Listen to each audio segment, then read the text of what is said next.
စိတ်သက်တွေမယုံမှကြနဲ့တဲ့ခေါင်းစဉ်က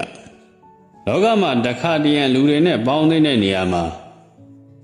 တချို့ကစိတ်သက်တွေသိယုံမှကြတဲ့သူတွေရှိတယ်သူတို့ဘာကောင်းစားတာကိုမနာလိုဘူးသူတို့ဘာအစဉ်ပြေသွားတာကိုမနာလိုဘူးသူတို့ဘာတွေပျော်ရွှင်သွားရတာကိုမနာလိုကြဘူးပေါ့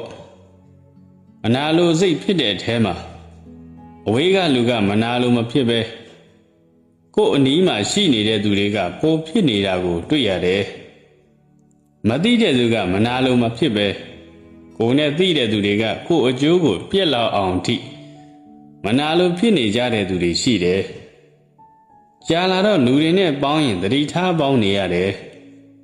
မသိခင်ကဘာမှမဖြစ်ပဲသိပြီးမှမနာလိုဖြစ်ပြီးတိုက်ခိုက်ခံရတာကြီးကြတော့အဆင်ပြေမနေဘူးပေါ့စကားပြောမကြည့်ခင်ကခက်တန်းတန်းပဲစကားလေးပြောကြည့်ရောစိတ်တဲ့အမှန်တွေကပေါ်လာတယ်ဒါကြောင့်တီးလိုက်ရတာကကိုယ့်ကိုမနာလိုဖြစ်ပြီးယုံမှမဲ့သူတွေကအဝေးကြီးမှမဟုတ်ဘူးဘုန်းနဲ့သိတဲ့သူတွေထဲမှာပဲရှိတယ်ဆိုတာကိုသိရတယ်လူတယောက်ရဲ့ဘဝမှာကိုယ့်ဘဝကိုဖျက်ချင်တဲ့သူနဲ့ကောင်းစေချင်တဲ့သူဆိုဖျက်ချင်သူက80%ကောင်းစေချင်တဲ့သူက20ပဲဒါကြောင့်ပညာရှိတွေကပြောတာမင်းတို့ရဲ့ဘဝမှာအကောင်းဆုံးမိတ်ဆွေဆိုတာလက်၅ချောင်းမပြည့်ပါဘူးတဲ့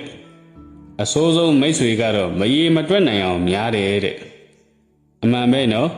တချို့ဆိုကိုကောင်းစားသွားမှကိုမလိုလားတဲ့ဆွေမျိုးရင်းချတွေတောင်ရှိတယ်နော်ကို့အတင်းကိုနေတကာလှဲ့တုပ်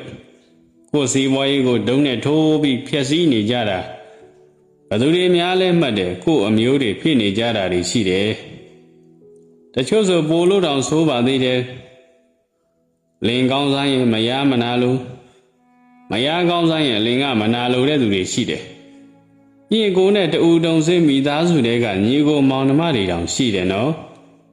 ဒါတွေကစိတ်သက်တွေယုံမှနေကြတဲ့သူတွေလို့ပြောရမယ်အတူတူနေအတူတူဖြတ်သန်းပြီးမှဒီလိုလောက်ရက်တွေကိုလုံနိုင်ကြတာအံ့ဩစရာကောင်းတယ်နော်ဒါကြောင့်ရှေးပညာရှိကြီးတွေကပြောတာပေါ့ကိုယ့်ဘဝကိုဖျက်ဆီးနိုင်ဆုံးပုဂ္ဂိုလ်ဟာအဝေးကြီးမှမရှိဘူးတဲ့ကိုယ့်အကြောင်းအားလုံးကိုခရီးစိတွင်းကြသိနေတဲ့ကိုယ်နဲ့ရင်းနှီးတဲ့သူတွေပဲဆိုတာကိုသိရမယ်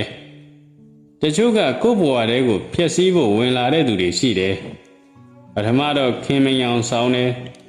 ကိုယ်အကျိုးကိုလိုလားခြင်းအောင်ဆောင်းတယ်ကြာလာတဲ့မြတ်သူတို့ရဲ့သရုပ်မှန်ကပေါ်လာတဲ့အခါကျတော့ကိုယ့်ကိုတိုက်ခိုက်ကြတယ်ကြောက်တွန်းကြတယ်ဘဝပြည့်အောင်ဖန်တီးကြတယ်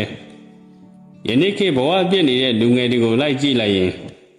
သူတို့ရဲ့အချစ်ဆုံးသူတွေလှုပ်လို့ပြတ်သွားရတဲ့သူတွေကများတယ်နော်ဒါကြောင့်ကိုပေါင်းသိနေတဲ့သူတွေဟာစိတ်သက်ယုံမာတဲ့သူတွေဟုတ်မဟုတ်ဆိုတာကိုလေ့လာကြည့်ပါတကယ်ဟုတ်ဖြစ်နေတဲ့ဆိုရင်အဲ့ဒီလူတွေနဲ့အဝေးဆုံးကိုပြေးထွက်ရှောင်ပြေးကြပါလို့တိုက်တွန်းလိုက်ပါတယ်နော်